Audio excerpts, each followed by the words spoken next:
Assalamualaikum warahmatullahi wabarakatuh. Salam kepada nenek mamai alim ulama jo dia pandai undo kanduang sama sekali langko kepada orang muda katujuan katu. Nambah undang adat mengatakan ajah salingka salangkari pucuk cimpa gorang patahkan adai barajo banagari pituah orang tua nan kambo sampai.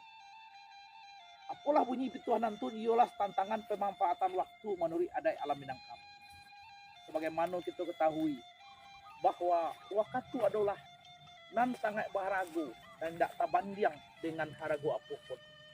Dan kita ketahui Allah Subhanahu Wa Taala sangat adil dengan memberikan waktu kepada umat. Oleh sebab itu, orang Minangkabau selalu mengingatkan kepada kita untuk berhati-hati memanfaatkan waktu, untuk selalu berpositif memanfaatkan waktu. Sebagaimana undang adat mengatakan, pasan di ruang tua-tua, kok tagak meninjau jarak, duduk marawi ranjau. Dalam pepatah iko dapat kita artikan bahwa bagi orang Minang, waktu haruslah bermanfaat, waktu yang akan datang maupun waktu yang kita pakai pada hari ini. Ketahuilah dunsana ambong seluruh alam Minangkabau bahwa dalam hal waktu Allah itu maha adil. Dapat kita lihat kepada orang kayo, kepada orang-orang hebat, Allah tidak melebihkan waktu agak semenit pun. Demikian juga kepada kita yang orang tidak kayo, Allah tidak mengurangi waktu sedetik pun. Namun kenapa hasilnya kita berbeda? Melainkan karena pemanfaatannya. Oleh sebab itu, orang tua-tua kita, nenek moyang kita orang Minangkabau, jauh-jauh hari mengingatkan untuk memanfaatkan waktu lebih efektif. Seperti pepatah Minang yang kita sampaikan tadi. Agak meninjau jarak, duduk maroi ranjau.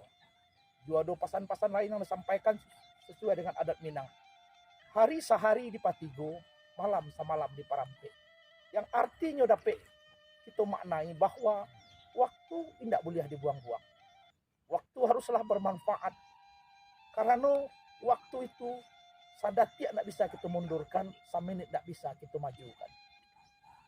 Oleh sebab itu, orang Minang diajarkan untuk memakai waktu itu efektif, efisien, dan bermanfaat. Karena sebagaimana pesan Rasulullah, sebaik-baik manusia adalah bermanfaat bagi manusia lainnya.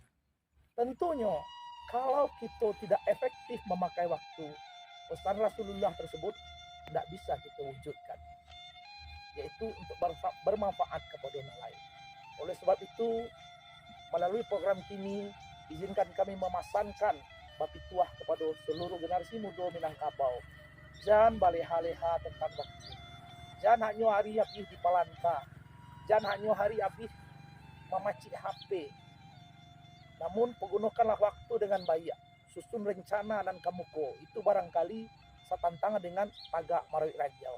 Baik itu pun untuk pemanfaatan waktu pada hari ini. Laksanakan dan karajokan apa yang bisa kita karajokan kita. Jangan sampai kita menunda-nunda waktu. Karena itu akan menjadi penyesalan bagi kita di kemudian hari. Mungkin hanya sekian yang dapat kami pasankan pada kesempatan kini.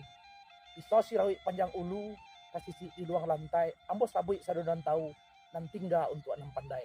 Assalamualaikum warahmatullahi wabarakatuh.